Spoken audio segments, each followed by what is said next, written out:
There are 5 common issues with R9Ts, and one of them is this. But first, how did we get here?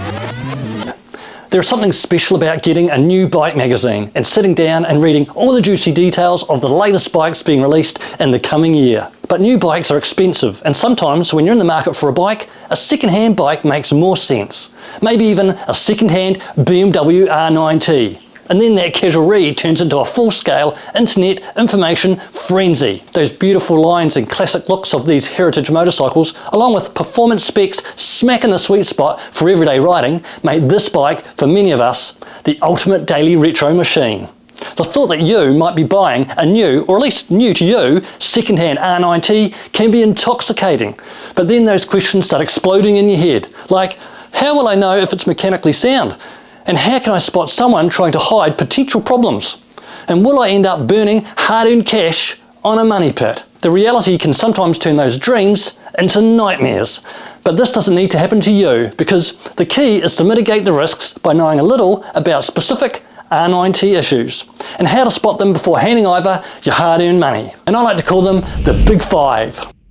Now, none of the Big 5 are the typical generic motorcycle checks, like fluid levels for engine oil, clutch, brake, etc., or wheel and steering head bearings, final drive pivot bearings, brake and wear disc distortion, or things like fork seal leakage, shock leakage, which of course you should also be checking, but those issues tend to occur eventually after high mileage on all motorcycles. What's special about the Big 5 is that they are known to occur even under a couple of thousand miles on new or near new bikes, hence are repeatedly mentioned in R9T community forums.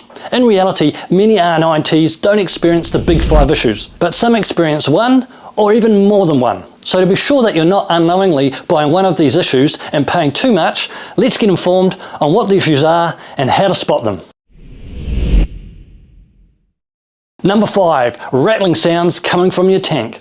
This one drives riders nuts. It's a minor mechanical issue with the evap shutoff valve, which stops liquid fuel rather than fuel vapor escaping from your tank when it's at a severe lean angle, saturating the charcoal canister. In its normal vertical position, it moves side to side, but with lower levels of gas in the tank, it actually begins to rattle.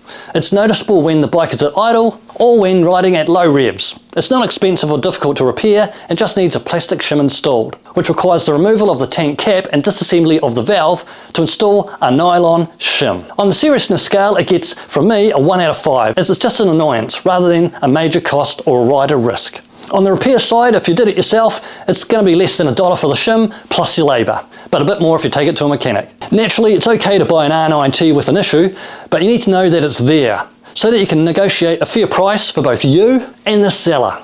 Number 4. Oil leaking out of the head bolts. This is disconcerting, but normally it isn't a major concern. It can simply be repaired by tightening the bolt or replacing the bolt, which will come with the new rubber shim.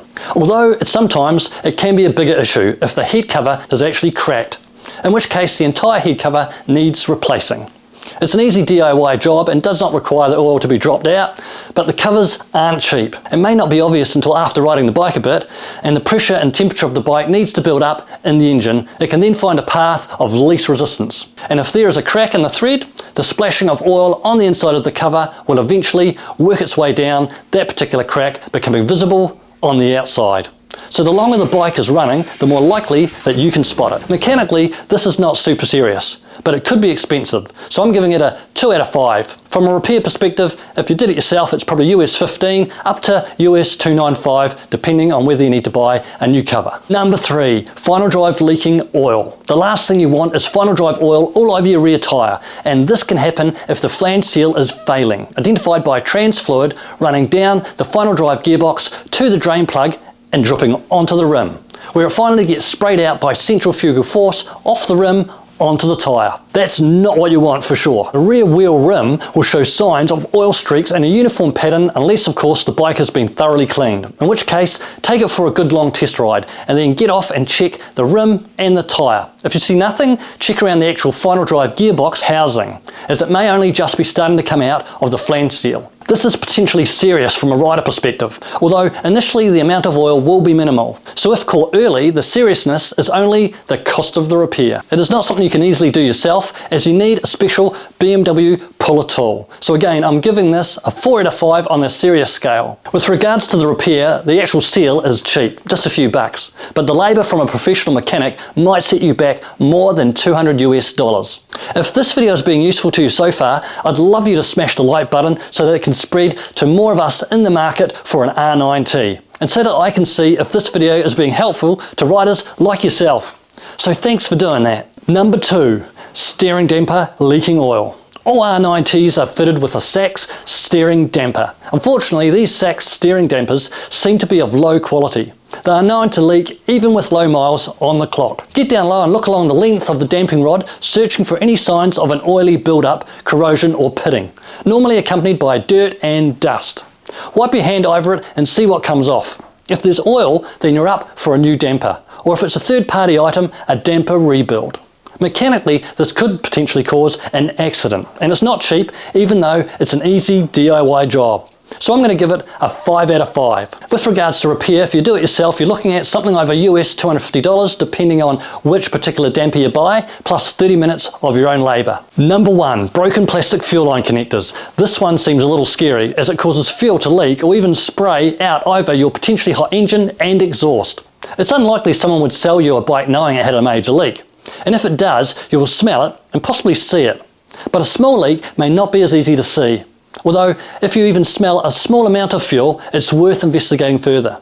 Look closer around and under the fuel tank and down the sides of the engine block and over the intake hoses. If you see any fluid-like substance, give it a wipe and have a feel and a sniff. Is it oil? Is it fuel? What is it? This definitely gets a 5 out of 5 from me, but it is something you can fix yourself in an hour or two with basic tools and a quick connect fuel coupling kit, which is made from steel and not plastic. As for the repair, the kit's around about $130 US plus an hour of your labour. Now, just to put your mind at ease, remember, most R9Ts don't even have these issues. But if there is an issue, more often than not, it could be one of the big 5. Now you know the 5 key issues to keep an eye out for, and can be sure to get a great second-hand R9T for the right price. In addition to these checks, if your second-hand R9T has an aftermarket shock installed, you'll need to be able to speak confidently about shocks. So give yourself a chance by watching this video right here.